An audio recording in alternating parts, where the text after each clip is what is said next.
would mean less emissions from coal power plants, reduction of CO2 and other things that are perceived as being undesirable in today's society. The problem with that particular approach is that we have to build an even larger transmission grid to get to where the wind energy is generated. You know, wind energy is largely going to be generated in the lower populated regions of the mid-central U.S., midwestern U.S., and has to be shipped very long distances to major population centers like Philadelphia, New York City, Washington, D.C., Los Angeles. In order to ship that power long distances, we need to build an even bigger power grid than we have today, something like 7 times larger than we have today, which makes us 7 times more vulnerable to geomagnetic storms and EMP. If we proceed down that path without wisely understanding the additional risks that sort of development concept would pose. It seems to me that not only is it wise, but that it's imperative to A, secure the ability to continue life first, right? Right. And then whatever the people in charge want to do to, quote, modernize the grid is a second. Modernize the grid or reduce CO2. Right. Whatever they're going to do, that the first thing is secure the ability to continue life on the planet. That's right. You know, we have to have the equivalent of what we've been doing in seismic areas as far as a design code to take into consideration space weather. You know, we have to have some rules for how we develop the power grid to not inadvertently make our society at high risk of these events. We also have to apply these solutions remedially to today's grid. And in other words, the risks that we already have are unacceptable under the worst-case scenarios. So we have to do something to correct today's grid, and then we also have to continue to apply and maintain these solutions in whatever grid that we develop in the future for whatever purposes that it's being developed for. Because to modernize what is, in the face of what you're explaining, doesn't make any sense to me to try to make a smart grid that's totally incapable of dealing with the fact that we live in space.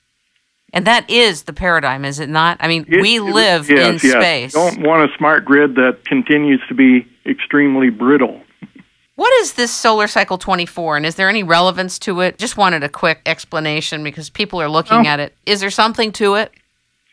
Well, you know, the sun is like many other stars of this size and characteristic. It goes through a period of variation in sunspot activity.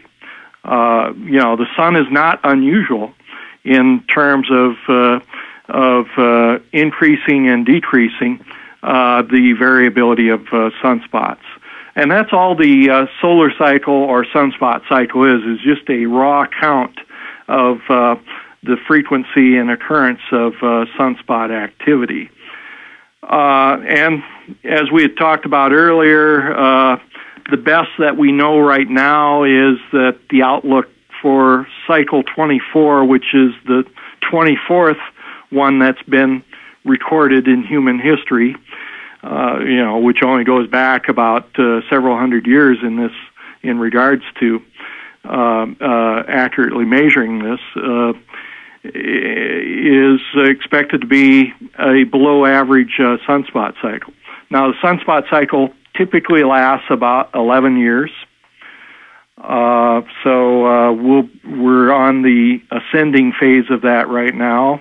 We expect to reach the peak of this current sunspot cycle probably 2012, 2013 sort of time frame. And what happens at the peak of a solar cycle in effect to us? Well,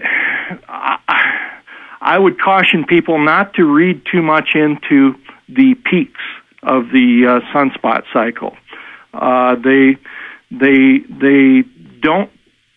They are not good predictors of when big, violent storms can occur. Thank you for correcting those of us that have been led to think that. Yeah, and that's common in the power industry as well, and many other people that only peripherally understand this. They think, well, we've got to be starting to get prepared for 2012, 2013. But it could happen next month. That's right. I mean, the likelihood of a severe storm is probably equal at any time during the sunspot cycle as it is during the peak. In other words, it could happen. We're in the window, is what you're saying. Yeah. We're in the window. Yes. We're in the window. The window's always open. Gotcha. The window's open. And I would advise never turning our back on the sun. All it takes is one violent sunspot group to appear, and we have the potential for some big flare, coronal mass ejection to occur from that sunspot area, and if it happens to be directed towards Earth, could set up a severe geomagnetic storm event. These have occurred even at the minimums of the sunspot cycle, not just at the peaks of the sunspot cycle. Why do you think that space weather has been kind of out of the public mind or focus when we think of weather and climate in general? Well, I would say part of the problems with the space weather is that we don't have really any human senses that allow us to understand it. When we have a big cold snap, everybody gets that because everybody experiences the cold. When we have a big hurricane, everybody experiences that because they can see the winds, the destruction, the physical manifestations of it. The physical manifestations of a geomagnetic storm are quite invisible to human senses. It's all electromagnetic interactions that we will not be able to directly perceive. About the only thing visible that we can see from a geomagnetic storm would be auroral displays in nighttime skies. And again, those have typically been more about people being fascinated by it than understanding that there could be some scary dimensions behind that as well. So the concept of space weather almost is sitting in a blind spot for many of us in the United States, in particular, many people who have decision-making authority in high places who aren't aware to the extent that this is up now for prioritizing as a key priority. Right. When people talk about getting off the grid, and I know we have just a few minutes left here with you, some people say, get off the grid. How does one get off the grid, and is that even possible? For most of society, I would say it's not really an option. If you're living out in a wilderness area and you have land and ability to chop down trees and have firewood to feed a wood stove and so forth, and you could put up solar panels or your own windmill to generate a little bit of intermittent supply of electric energy.